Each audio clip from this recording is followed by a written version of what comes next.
Take my lips, O God, and speak through them. Take our minds and think with them. Take our hearts and set them on fire. Amen. Who do you follow? Who do you follow? There are many options these days. We can follow members of our sports team, entertainers, politicians, colleagues, family, and friends through blogs, Facebook, and Twitter. But most of this following is very much a passive exercise. With the aid of our smartphones, almost everything is sent to us. It takes little effort to follow anything. We are notified with bings and chimes, but even then, we have the option to scroll through to what may catch our attention. Following, in our current language and culture, takes as little as a tap of the finger. Perhaps it is this fact that allows us to read the gospel and speak about following Jesus so casually. Oh, how easy it would be if we could just click onto that Follow Jesus tab when it popped out on our devices. But that is not the message Jesus delivers today. You see, following Jesus is serious business.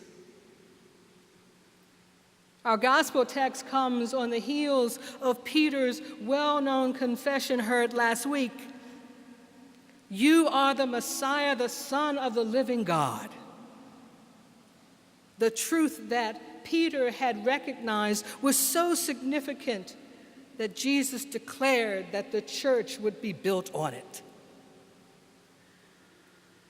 Making the confession that Jesus is the Messiah, the Son of the living God, uttering the words, does not mean that Peter, or for that matter we, fully understand the implications of the confession.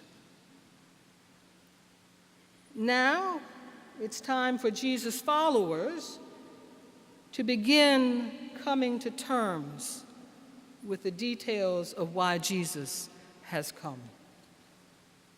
In case we've forgotten, Jesus is who he is precisely because he was sent to save us, to heal our broken, fragmented lives, and to make us whole and ready for the kingdom of God.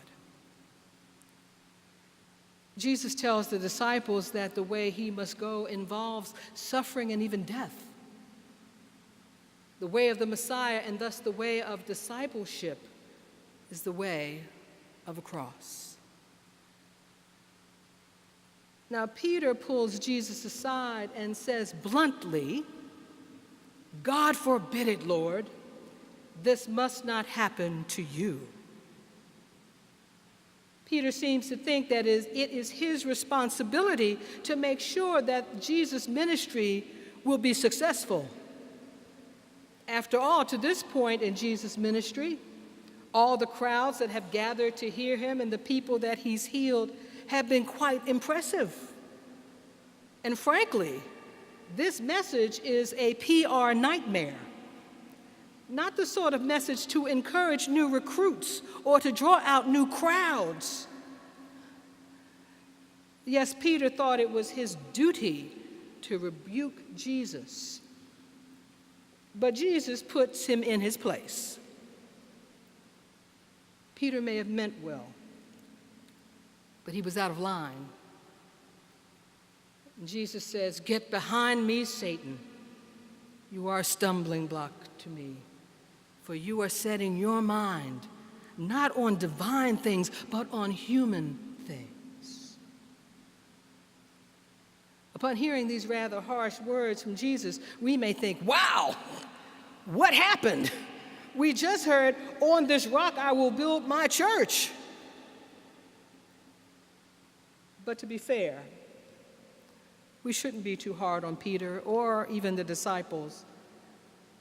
We too can be guilty of opting for an easier way, for Easter without Good Friday, for salvation devoid of discipleship, for new life while clinging desperately to the old. How tempting it is for modern Christians to make discipleship and the way of Jesus an interesting idea that we discuss over coffee with friends instead of exploring the journey that demands transformation and obedience and death to the old self and the sometimes painful birth of the new. That new life that comes as a result of our willingness to risk loving God and our neighbor no matter the cost. The good news the world needs is that new life offered. Jesus promises the gift of his Spirit to enable and empower our lives of service, to make it possible to do what may seem impossible. On our own, by our own will, it's not possible, but with God, all things are. With God, we can say yes when Christ bids us to follow. With God, our lives can be the incarnation of Peter's confession, "You are the Messiah." The call to follow the way of Jesus, the invitation to embody the faith we confess, is both a great demand and a remarkable gift. The Apostle Paul gives further instructions to the community on faith and what is required to be an ardent follower of Jesus. He begins by urging the community to love one another with mutual affection. They are to rejoice in hope, be patient in suffering, persevere in prayer, and contribute to the needs of others, not claiming special privileges for themselves. And by these practices, Paul's readers prepare themselves for a life that reflects the risen Christ.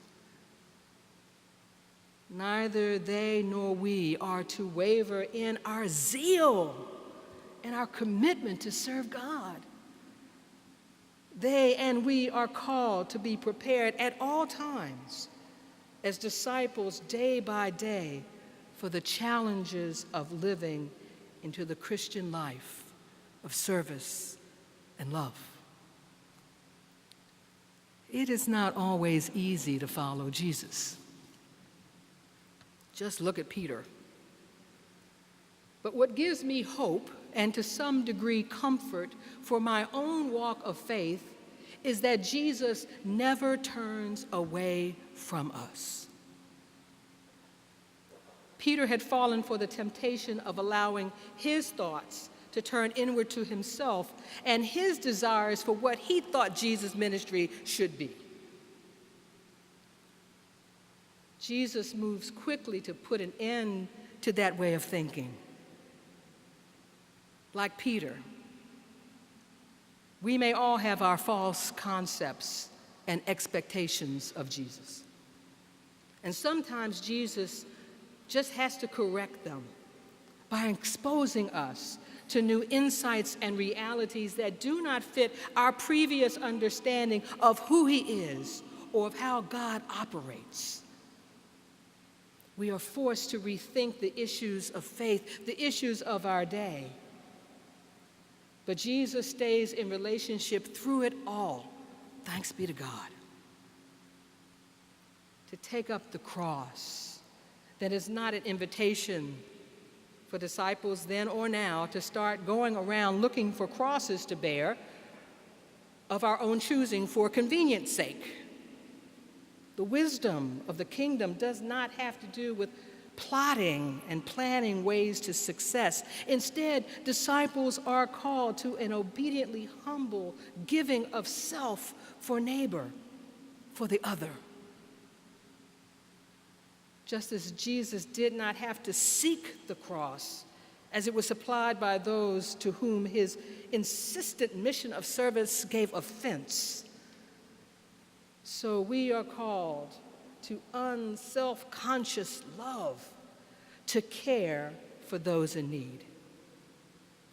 Crosses will be provided in our lives. Those moments when we must choose courage. We must choose to respond, choose to act with compassion, or to work for justice. Admittedly, we are not the greatest at cross-bearing sometimes. The disciples wouldn't have thought themselves any better, but they had seen crosses, and they knew how life-crushing they were. For them, the thought of carrying a cross was a life and death matter. In the end, many of them died because they were followers of Christ. For us to bear a cross is much more a metaphorical idea. No one really expects to die in the process these days. Even to deny ourselves may seem too much to ask. But over the past few weeks, I have been deeply moved by the selfless actions of so many. In a way, crosses have emerged and taken up as people have taken to the streets to stand up for the vulnerable and marginalized and stand against hate in cities across our country. Heather Heyer, a voice for the disenfranchised, lost her life in Charlottesville defending people whose value she believed was not up for debate. And in the wake of Hurricane Harvey, neighbors and strangers have come with rescue boats, often placing their own lives in danger for the sake of rescuing or saving a life. Countless others are making the financial sacrifice to donate needed supplies and funds. You see, when we take up our cross and follow Jesus, we bring life to those he calls us to serve. Today and every day, Jesus calls us to find life in being his followers, who sometimes endure the suffering that comes as a result of risky, sacrificial, cross-shaped love. The ability to follow Jesus may not be as easy as a click, but Jesus invites us to follow him and find in the sometimes difficult road of discipleship a highway straight to the very heart of God. Who do you follow? More importantly, who will you follow from this day? Amen.